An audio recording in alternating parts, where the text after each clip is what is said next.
చిట్టినాయుడు గారు ఎవరైతున్నారో ఆ చిట్టినాయుడు గారికి మరి తప్పకుండా నేను చెప్పాల్సిన మాట ఒకటి ఉన్నది. ఖచ్చితంగా భారత పౌరుడిగా, చట్టాన్ని రాజ్యాంగాన్ని గౌరవించే పౌరుడిగా నువ్వు అక్రమ కేసును నీ అధికారాన్ని అడ్డం పెట్టుకుని నా మీద పెడితే, ఇష్టం వచ్చినట్టు బురద చల్లితే తప్పకుండా రాజ్యాంగపరంగా న్యాయపరంగా నాకున్న ప్రతి హక్కును వినియోగించుకోవాల్సిన బాధ్యత నా మీద ఉంటుంది.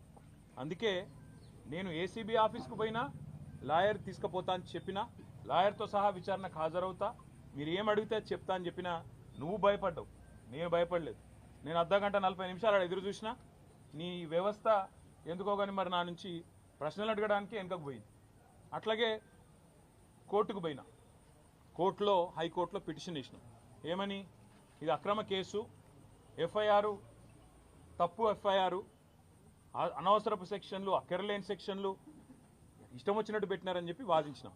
సరే, కోర్టు ఏ కారణం చేతనైతే, ఎందుకంటే న్యాయ వ్యవస్థ మీద మాకు సంపూర్ణమైన గౌరవం ఉంది, న్యాయమూర్తుల మీద సంపూర్ణమైన విశ్వాసం కూడా ఉంది. ఇవాళ హైకోర్టులో మాకు తీర్పు కేవలం క్వాష్ పిటిషన్ కొట్టేసినారు. దానికే కొంతమంది ఎంత సంతోషపడిపోతున్నారంటే, కాంగ్రెస్ వాళ్ళు ఏదో నాకు ఉరిశిక్ష చేసిండ్రు, లేదా నేరారోపణ అయిపోయింది, రుజువు అయిపోయింది, మొత్తం కేసే అయిపోయింది అని చెప్పి సంకలు గుద్దుకుంటా ఉన్నారు.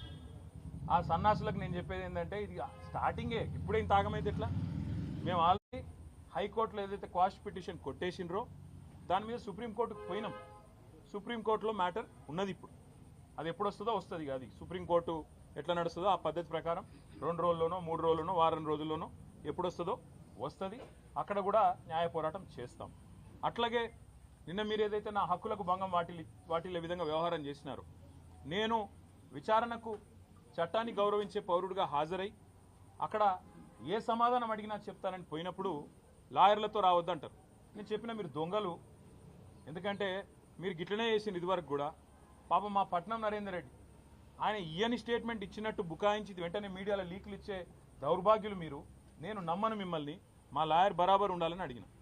రేపు అందుకే కోర్టుకు కూడా పోతున్నా, హైకోర్టుకు కూడా. నాకు న్యాయవాదుల సమక్షంలో విచారణ జరగాలి అని కోరుతూ హైకోర్టుకు పోతున్నా. తప్పేమున్నది అందులో? న్యాయ వ్యవస్థను తప్పకుండా నాకు ఇవాళ ప్రాధేయపడి వారిని అడిగి నాకు ఈ దుర్మార్గుల నుంచి చట్టపరమైన రక్షణ కల్పించడానికి అడుగుతున్నాను. నేనేం వేరే అడుగుతలేను కదా, ఆ పని చేస్తున్నాను. దానికి కూడా కాంగ్రెస్ వాళ్ళకు ఏమేమో ఆగమాగం అయిపోతున్నారు. ఇక కొంతమంది మంత్రులు అయితే వాళ్ళే న్యాయమూర్తులు అయిపోతున్నారు, వాళ్ళే శిక్షలు ఇస్తున్నారు, వాళ్ళే చెప్పేస్తున్నారు నెక్స్ట్ ఏం జరగబోతుంది, ఇదేమవుతుంది అదేమవుతుంది.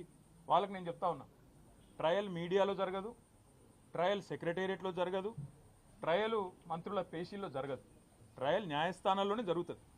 గతంలో మీరు ఇట్లాంటివి అనుభవాలు ఎదుర్కొన్నప్పుడు మీరు కూడా కోర్టుకే పోయినారు, మేము కూడా ఇప్పుడు కోర్టుకే పోతున్నాం. దానికి ఇంత గగురుపాటు ఉలికిపాటు ఎందుకో మంత్రులకు నాకు అర్థం కావడం లేదు. మళ్ళా చెప్తా ఉన్నా, అరపైసా అవినీతి కూడా జరగలేదు, రూపాయి అవినీతి కూడా జరగలేదు.